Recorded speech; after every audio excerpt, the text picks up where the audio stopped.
Last ક્લાસમાં આપણે ગિયરની terminology ભણેલી હતી. હવે આજે આપણે ગિયર ટ્રેન્સના ટાઈપ ભણવાના છીએ. તો હેડિંગ આપો ગિયર ટ્રેન, જેના મુખ્ય 4 પ્રકાર છે. First, simple gear train. Second, compound gear train.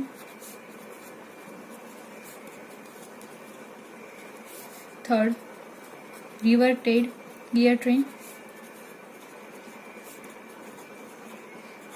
અને છેલ્લી પ્લેનેટરી ગિયર ટ્રેન. હવે simple gear train, compound gear train, reverted gear train અને પ્લેનેટરી ગિયર ટ્રેન સમજતા પહેલા ગિયર ટ્રેન શું છે એ સમજીએ. ગિયર ટ્રેન એટલે શું કે જેવી રીતે એક ગિયર છે એ બીજા ગિયરના કોન્ટેક્ટમાં આવે છે, પરંતુ આ બંને ગિયર છે એ શું છે, અલગ અલગ શાફ્ટ પર જોડાયેલા હોય છે. એટલે કે એક જ શાફ્ટ પર એક જ ગિયર મૂકવામાં આવેલો છે. તો જ્યારે આવા અલગ અલગ ગિયર છે એને અલગ અલગ શાફ્ટ પર જોડી અને સિરીઝમાં જ્યારે બાંધવામાં આવે તો એને શું કહેવામાં આવે, 2 થી વધારે ગિયરને જોડવામાં બનાવે તેને કહેવામાં આવે છે ગિયર ટ્રેન.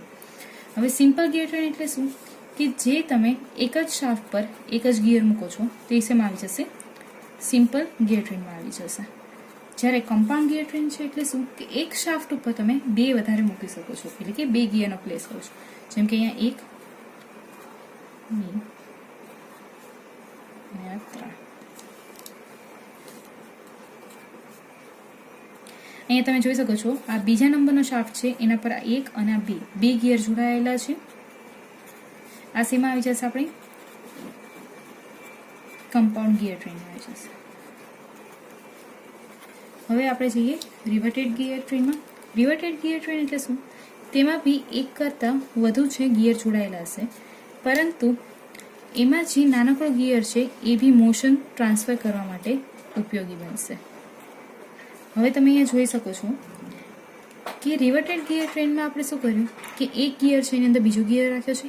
એ જ નાનકડો જે ગિયર છે એ બીજા ગિયર મોટાની સાથે એને રોટેશન કરવામાં મદદરૂપ થાય છે. જ્યારે આ 2 પિંક કલરના ગિયર દેખાડેલા છે એ એક શાફ્ટ પર છે અને આ બ્લુ વાળા છે બંને બી એક શાફ્ટની ઉપર છે. જ્યારે અહીંયા કમ્પાઉન્ડમાં શું હતું કે જે નાનો ગિયર લેતા હતા એ ગિયર છે મોશન ટ્રાન્સફર કરવામાં મદદરૂપ નહોતું. તો આ કઈ થઈ જશે આપણી રિવર્ટેડ ગિયર ટ્રેન. અને હવે છેલ્લી પ્લાનેટરી ગિયર ટ્રેન. પ્લાનેટરી ગિયર ટ્રેનનું નામ છે એ સન અને મૂન ટાઈપથી પડ્યા છે કે જે તમે સ્ટાર્ટિંગ લો છો, એટલે કે જે તમારું પિનિયન છે એ નાનકડું છે સન જેવું. જ્યારે તમે જે તમારું ગિયર લો છો એ શું છે, પ્લાનેટની જેમ મોટું હોય છે. એટલે સન એન્ડ પ્લાનેટ તરીકે હોવાથી કારણે એને પ્લાનેટરી ગિયર કહેવામાં આવે છે. આ બંને અલગ અલગ શાફ્ટ પર જોડાયેલા છે, પરંતુ આ બંને વચ્ચે જે મોશન ટ્રાન્સફર થાય છે એ મોશન ટ્રાન્સફર કરવા માટે એક આર્મ જોડેલું હોય છે, એટલે કે એક પટ્ટી એવી જોડેલી છે કે જે બંને વચ્ચે મોશન ટ્રાન્સફર કરે છે. તો આ શેની અંદર આવી જશે આપણું પ્લાનેટરી ગિયર ટ્રેન. હવે આ બધા માટે જેટલા બી ગિયર ટ્રેન છે બધા માટે આપણે કઈ રીતે ટ્રેન વેલ્યુની ઇક્વેશન કરવી એ સમજશું. એના માટે તમને પહેલાં ટ્રેન વેલ્યુની ઇક્વેશન યાદ હોય છે. ટ્રેન વેલ્યુ શું હતું કે જે તમારો લાસ્ટ ગિયર છે એટલે કે એનું આઉટપુટ છે એની એંગ્યુલર વેલોસિટી અને જે તમારું ઇનપુટ છે એની એંગ્યુલર વેલોસિટી. એટલે કે આના માટે જો મારે કરવું હોય તો આની અંદર કેટલા ગિયર યુઝ થાય છે, 1, 2 અને 3. તો આઉટપુટ કયું થશે, 3rd વાળું. જ્યારે આ શું થશે, ફર્સ્ટ વાળું ઇનપુટ થશે. હવે અહીંયા ધ્યાન આપો. પહેલાં આપણે સિમ્પલ માટે ભણીએ. Simple gear train. Simple gear train છે એમાં દરેક ગિયર છે એ કેવી રીતે જોડાયેલા હશે, પોતપોતાના શાફ્ટ સાથે જોડાયેલા હશે. એટલે કે દરેક માટે અલગ અલગ શાફ્ટ આપેલો છે. હવે અહીંયા ધ્યાન આપો, જ્યારે તમારે કોઈ 2 વસ્તુ છે રોટેશન કરાવે છે ત્યારે શું હોય કે એક વસ્તુ છે એ ક્લોકવાઇઝ ડાયરેક્શનમાં ફરતી હશે, જ્યારે બીજી શું હોવી જોઈએ, એન્ટી ક્લોકવાઇઝ ફરતી હશે. તો જ આ બંને શું થશે, મોશનમાં આવશે. સેમ વસ્તુ અહીંયા થશે કે જ્યારે બી ફર્સ્ટ ગિયર છે એ છે ક્લોકવાઇઝમાં ફરતો હશે, ત્યારે બીજો શેમાં હશે, એન્ટી ક્લોકવાઇઝમાં હશે. તો ત્રીજો ક્લોકવાઇઝમાં હશે.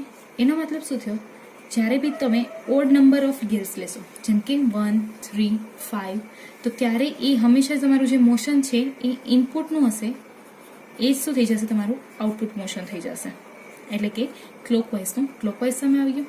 હવે અહીંયા તમે જોઈ શકો છો કે જ્યારે જો તમે 4 ગિયર લ્યો છો અહીંયા 3ની જગ્યાએ, અને એ બધા બી શું કરેલા છે, અલગ અલગ શાફ્ટ પર મૂકેલા છે, તો શું થાય છે, આ જ્યારે છે ક્લોકવાઇઝ મોશન આપે છે ત્યારે આ શું આપે છે, એન્ટી ક્લોકવાઇઝ આપે છે, આ પાછું ક્લોકવાઇઝ આપે છે, અને આ એન્ટી ક્લોકવાઇઝ આપે છે.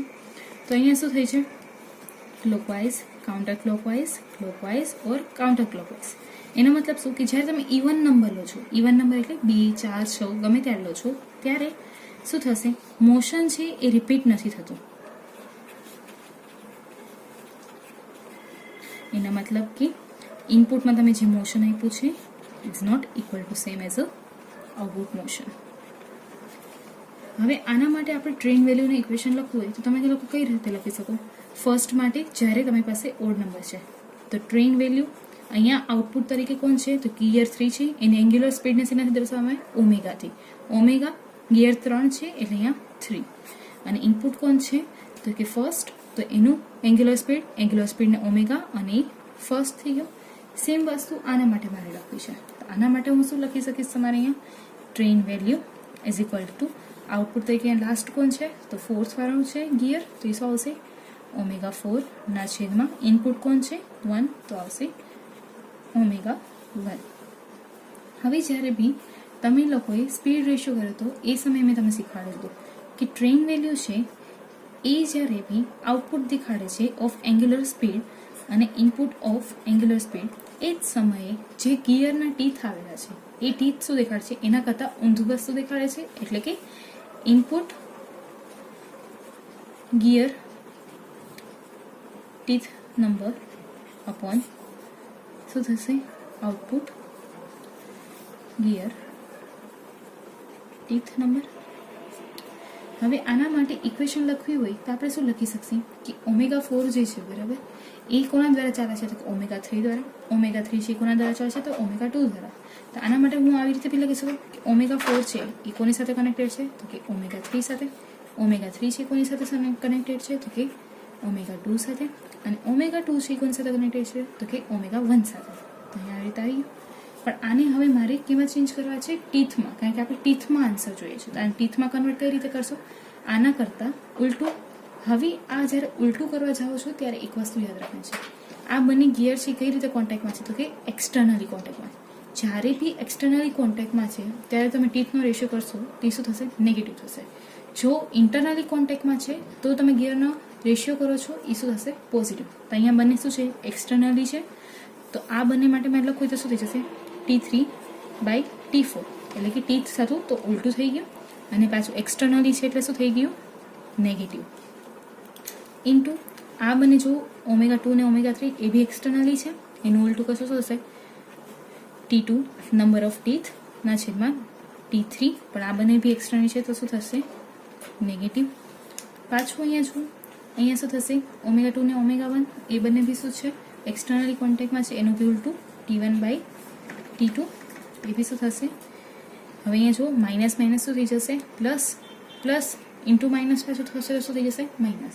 તો એટ ધ એન્ડ આપણને આન્સર જે મળે છે એ શેમાં હશે, અહીંયા માઇનસમાં હશે. પણ અહીંયા આપણે એવું કરશે કે T3 એ T3 ને માર્યો, T2 એ T2 ને માર્યો, તો શું આવી જશે આન્સર આપણી પાસે, T1/T4. અને આ સુધી કે તમારી ટ્રેન વેલ્યુ, આ તમારા શું આવ્યો આન્સર. એટલે કે સિમ્પલ ગિયર ટ્રેન માટે તમને જો આઉટપુટના ટીથ અને ઇનપુટના ટીથ બંને ખબર હશે તો તમે એની ટ્રેન વેલ્યુ છે એ આરામથી ગોતી શકશો.